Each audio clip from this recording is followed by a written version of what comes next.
far in the future, though not quite as far as the year 3000 where our season starts, Timeforce, the organisation's experiments with time travel would accidentally lose one of their original Zords in the Jurassic period of the past. The Quantasaurus Rex, or Q-Rex, would be found by Wes and Eric, two of our Rangers from 2001, giving the Quantum 6 Ranger his own personal Zord, and Bandai on both sides of the Pacific Ocean would put together a toy version of it that really captured the idea of future innovations. With this one, they could flex what they could really do. Here's the toy history.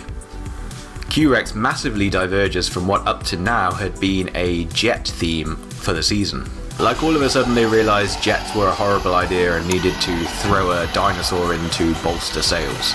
But then it's so incredibly well engineered, this can't have been thrown together haphazardly, this must have been the plan from the start.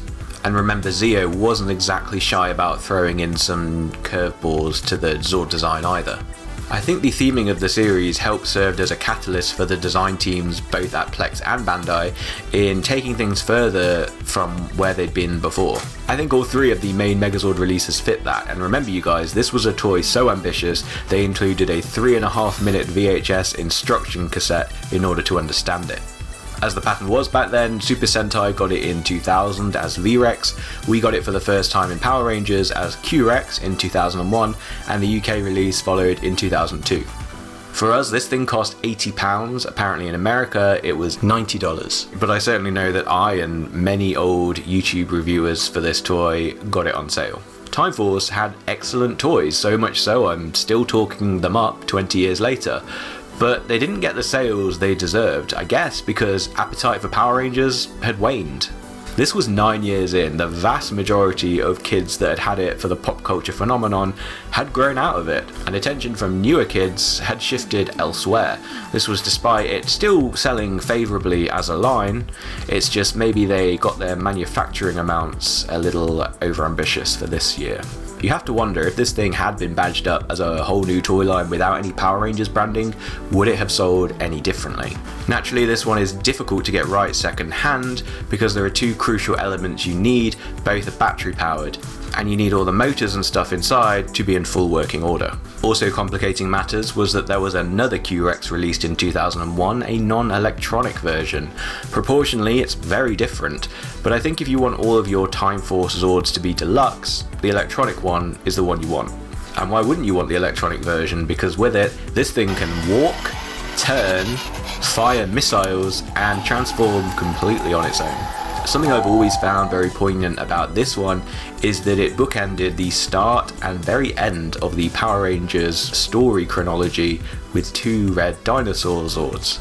They've recently done a bit of retconning there by way of Hyperforce, though some might not count that as a season due to it being an RPG. And now over on the TV side, I guess Dino Fury is chronologically our oldest team. At least once again, Zords still begin with a red T-Rex. But is Q-Rex actually a T-Rex? Well, moving on to the design.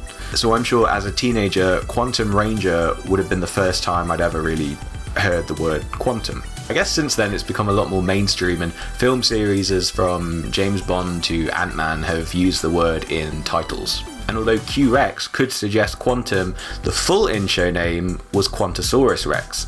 And I think the real-life inspiration for that came from the Quantasaurus, which is basically, according to Wikipedia, a two-legged plant-eating dinosaur that lived in Australia about 115 million years ago.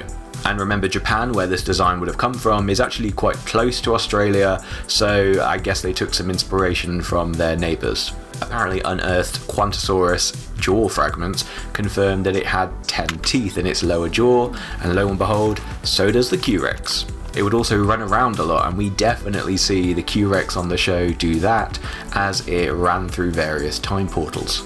In Japan though, I guess Q was substituted for V. Was that a translation thing or was that intentional? And it has actually gone on to reappear in several specials in the decades since, including one where it appeared as a group of other T-Rex Zords from across all of Super Sentai. So yeah, definitely still classed among the T-Rex Zords, and honestly, as a teenager, that's what I thought it was supposed to be. This thing looks kind of aggressive with its sharp teeth and claws. You definitely don't associate it with being a vegetarian dinosaur. And speaking of the head, look at the top of it. The shape really reminds me of Time Flyer 1. A nice visual link considering they're both basically Red Rangers. On to differences from the original then, and comparing this electronic marvel to its Japanese counterpart, the big difference was you would actually have to say the command into the included wrist strap remote in order to activate the desired effect in the main toy. When it was brought over as Q-Rex for Power Rangers Timeforce, Bandai America took the learnings from Japan and simplified their adapted remote, taking out the voice command and swapping them for buttons that perform the correct action instantly. I for one prefer this approach, though I do wish it hadn't been a kid's voice. Why couldn't they record Dan Southworth, the voice behind Eric, or at least a sound-alike, or actually I think on the show it's just like a kind of generic female robot voice. That would have done fine as well. I guess they got so strung up on the idea that in Japan it would have been a kid's voice that controlled it that they made it an American generic kid's voice for America. And I guess the rest of the world that had Power Rangers as well. Let me know what you guys think on that one. The problem with infrared, which is nearly 40-year-old tech, is you need to maintain a line of sight. It can be bad enough accurately hitting one of the two infrared sensors with your infrared beam, so stopping it when it's moving is difficult. At least the dinosaur sound effects were exactly the same for both versions. Some major changes from Japan: they had additional electronics. The fist could actually be fired from the remote rather than like here. I'm not sure why they took that out. I expect because we made the lasers into two buttons, one for each mode, but Japan's had a single combined one that worked in either mode. The thigh pieces were painted silver in Japan, unlike the USA. They even included a minifigure of second Time Flyer Ranger, what to us was Quantum Ranger. The display clip for it is of course still part of the US mold, so if you've got one you could put it up there or use one of the others like I'm doing here. Lame that we don't have a way to get hold of a mini Quantum Ranger. He wasn't included in the Timeforce mini playsets either. So I guess this takes us neatly into what's bad about it. Fortunately, I was 15 when I got mine, so I really looked after it.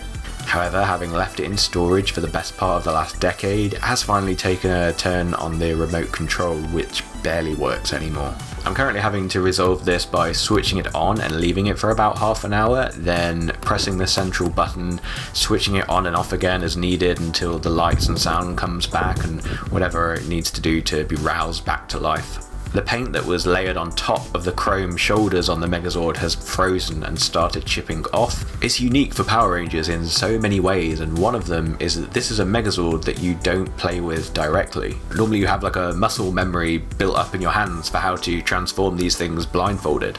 But with this, you just hit a button and it does its thing. I can definitely see why that's not appealing. It takes about 10 seconds to transform.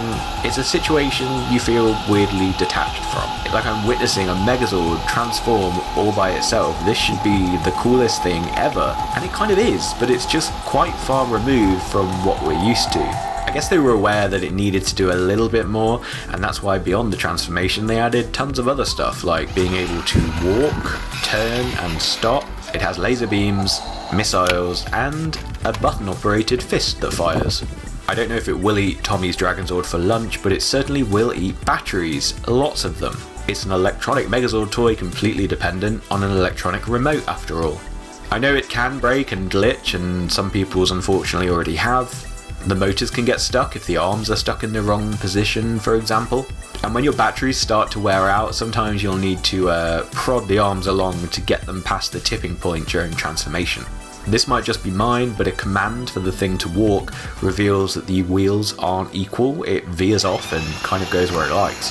It is quite hard to shoot the infrared beam and get it quite right, especially when it's mid-turn.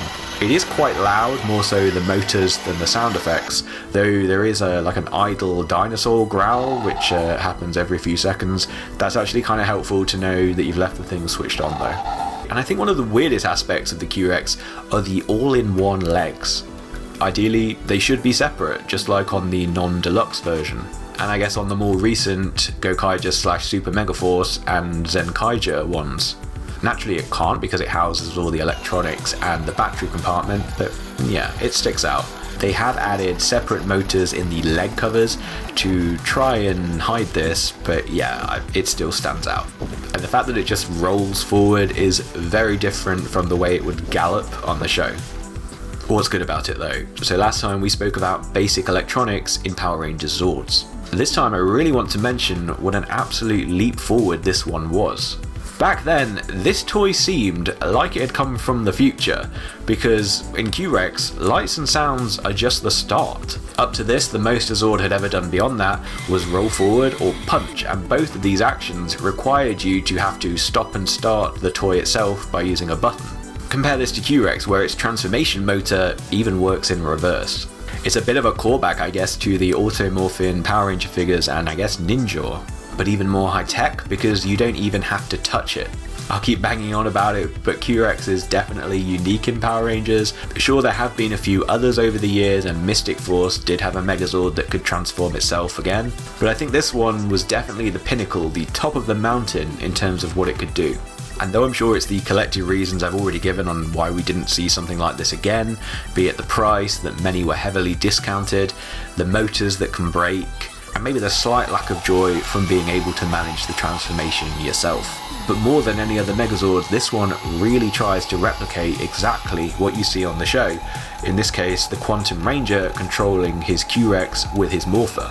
I think they have this mapped out from the start. On the show, we see the Quantum Ranger doesn't have a cockpit in the Q-Rex, that it's fully commanded by his Morpher, and that all the buttons that they show close-ups of align exactly with this remote toy. We have to give this props because it was such a good idea. They really could have cheaped out. They could have given us a generic remote like the kind you got with every other toy. But no, they did it like this, and in Japan it was even closer to the show, for better or worse, because you had to call out the commands in your own voice. And although Q-Rex is entirely its own thing, in the episode Destiny Defeated, it did sort of give us a combination with Timeforce Megazord Mode Red, and I don't think this is possible with the non-deluxe version. It's sort of a chariot combination. It is a shame they couldn't fit the Time Shadow or the Shadow Force Megazord up there, because that would have been even more similar to our original Season 1 Ultra Zord.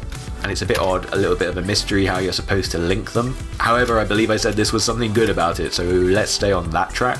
Even if they hadn't made this canonical in the show, I think we probably would have tried to make our own unofficial combinations anyway. So it's great that they were able to give us an in-show version of it. It really backs our attempts to create something like this. With the fact that there's even space on a transforming Megazord with motors for another Megazord to ride it is pretty awesome. And I guess that is our callback to the first Ultra Zord. I do hope you like firepower, because this thing is packed out with it. In dinosaur mode, he had his Q-Rex lasers that are green. In Megazord mode, Quantum Thunder Fist, the only non-electronic feature. Also Max Blizzard on his shoulders, the red lasers that could cryo-freeze monsters. And the big thing, Quantum Missiles. And if you hold down the missiles button, it will keep firing all 6 of them without the kid's voice repeating. They even gave us 4 spares in the box in case any got away. Like the rest of Time Force, this is so ambitious a toy that is so 2000 to 2001. To date, I would say they haven't ever ventured down this path again, that being create an electronic toy that outdoes everything that had come before it. Ultimately, my only problem with it is that it doesn't quite match my expectation of what a Megazord should deliver as an experience. I guess you can argue either way, that it exceeds it or that it comes up short. But Bandai absolutely nailed the electronics in this thing. I can't fault that. And you could imagine if something fundamentally didn't work here, it would have been much easier to hate on this thing. A dinosaur from the future truly is the perfect metaphor for this thing. By today's technology standards, the electronics inside are pretty primitive, but in Power Rangers terms, they're still unbeaten and the most advanced we've ever had. So we've got one more look into Time Force, their headquarters in fact. There were 2 releases that were only ever sold as Super Sentai. These are the ones that let us fill those cockpits, finally granted Mode Blue his weapon, and gave us another place to mount the Shadow Force weapon. So see you for Transwarp Megazord. As you've made it this far, I hope you'll leave a like or comment on the video and subscribe if you're new. If you're old, well, thanks for sticking around. And until the next time, see you later.